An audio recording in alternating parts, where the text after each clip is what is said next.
Anne Green. December 1650 at Oxford, England, a 22-year-old maid was sentenced to death for infanticide, accused of killing her newborn child. She was hanged in public. Witnesses declared her dead. Her body was placed in a coffin. But then, during dissection at Oxford University, a doctor noticed something. She was breathing. Turns out the rope hadn't snapped her neck. She had only been strangled into unconsciousness. The cold air and rough handling in the cart may have even helped revive her. Physicians immediately started resuscitation attempts using warm liquids, massage, and even alcohol up the nose. Miraculously, she revived and made a full recovery. Did she go back to the gallows? No. Instead of carrying out the sentence again, the authorities granted her a full pardon. Public opinion had also shifted in her favor, especially given the weak evidence and the trauma she'd endured. Anne went on to live a normal life, eventually marrying and having 3 more children. Wenceslao Moguel. In Mexico, 1915, during the height of the Mexican Revolution, a young man named Wenceslao Moguel was captured by federal forces. He was accused of being a rebel fighter. No trial, no delay. Just a death sentence by firing squad, the preferred method for traitors. At just 25 years old, Moguel was marched to the execution site blindfolded and tied to a post. A line of soldiers raised their rifles and fired 8 shots directly into his body. Then came the final blow, the coup de grace, a close-range bullet fired into his head, meant to ensure death. But Wenceslao didn't die. After the soldiers left assuming their duty complete, Moguel regained consciousness. Bleeding, dazed, and in agony, he somehow crawled away from the site and was later found by villagers who nursed him back to health. The full details of how he survived remain a mystery, possibly a combination of luck, poor aim, and shock. The headshot had only grazed his skull rather than penetrating the brain. Instead of hiding, Moguel eventually became a national curiosity. In 1937, he was featured on the American TV show Ripley's Believe It or Not. Wenceslao Moguel lived for decades after that failed execution. His face bore the permanent scar from the gunshot to his jaw, a brutal reminder of the day he was supposed to die. John Babbacombe Lee. In Devon, England, 1885, John Lee was convicted of murdering his employer and sentenced to hang at Exeter Prison. But on the morning of his execution, something very weird happened. They pulled the lever. The trapdoor didn't open. They tried again and again, 3 times total. Each time, the mechanism jammed, even after it was tested beforehand. This incident made headlines. Engineers were baffled. Eventually, the Home Secretary declared the repeated failure to be divine will, and his sentence was commuted to life imprisonment. He served 22 years, was released, and lived under the nickname the Man They Could Not Hang.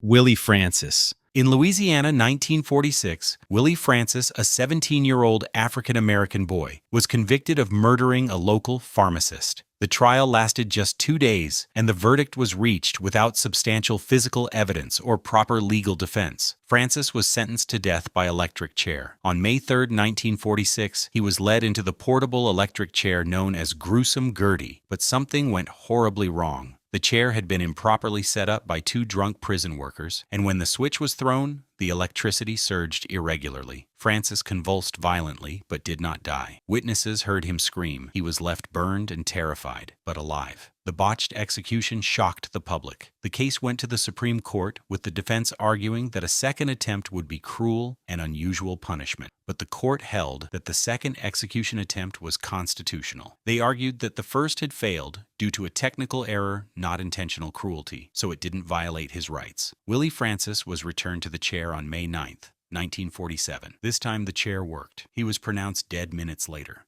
Elizabeth Proctor. Our next case takes us to Salem, Massachusetts in the year 1692, right in the heart of one of the most infamous moral panics in American history, the Salem witch trials. In March of 1692, a group of young girls accused Elizabeth of practicing witchcraft, claiming her specter tormented them at night. This wasn't based on evidence, just on the so-called afflicted girls saying they saw her spirit in visions. In August, Elizabeth was convicted and sentenced to hang. Her execution date was set, but she had one thing that saved her. She was pregnant. Under Puritan colonial law, the court could not carry out a death sentence on a pregnant woman. It was considered not only inhumane, but theologically wrong to kill an unborn child. So the execution was postponed until after she gave birth. Then something unexpected happened. In September, John Proctor was executed, but by the time Elizabeth was due to deliver, public opinion had started to shift. The hysteria was losing credibility. Ministers and scholars began to speak out against the trials.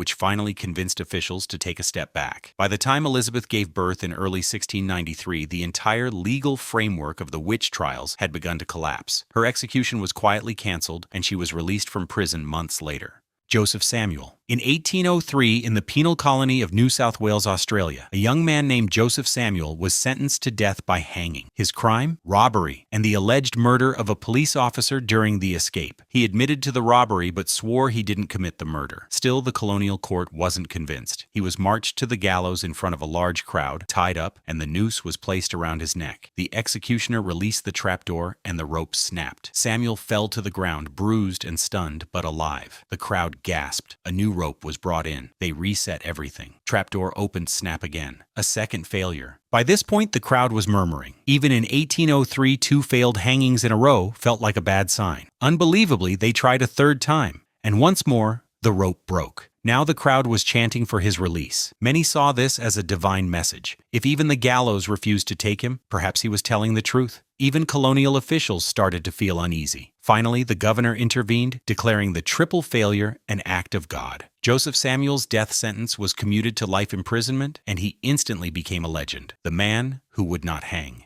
Rommel Broom.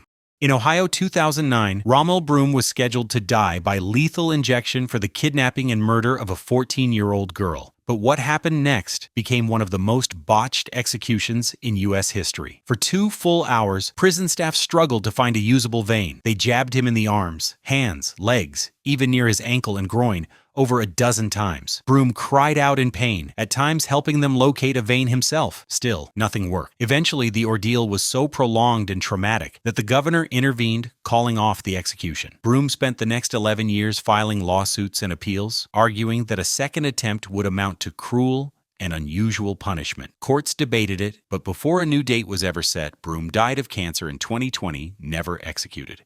John Henry Lucky Luckadoo. In Nevada, 1905, John Henry Luckadoo was a convicted murderer. He was condemned to die by firing squad. On the day of the execution, he was led into the yard of Nevada State Prison. He refused to speak any last words. A target marked over his heart. 5 riflemen took aim. Crack. The bullets tore into his chest, and he slumped forward.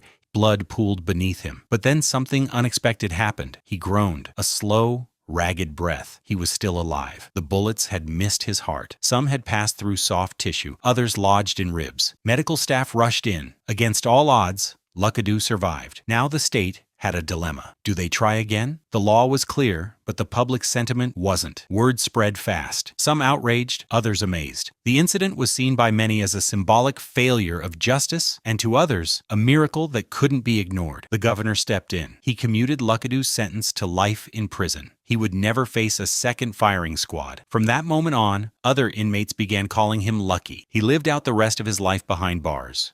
Doyle Lee Ham. In Alabama, 2018 death row inmate Doyle Lee Ham was scheduled to die by lethal injection for the 1987 murder of a motel clerk. But by the time his execution date arrived, Ham had a serious complication. He was dying of cancer, and his veins were severely damaged from years of intravenous drug use and illness. On the night of the execution, the medical team struggled for over 2.5 hours to find a usable vein. They tried his arms, then his legs, then they resorted to digging into his groin, even puncturing his bladder and causing internal bleeding. Ham was left moaning in pain. No drugs were ever administered, but the damage was already done. When the execution was finally called off, Ham was returned to his cell, bruised, bleeding, and traumatized. His lawyers filed suit, arguing that another attempt would be cruel and unusual punishment. Rather than risk further legal battles or public scrutiny, the state quietly reached a confidential settlement, agreeing never to try again. Ham died of terminal cancer in 2021.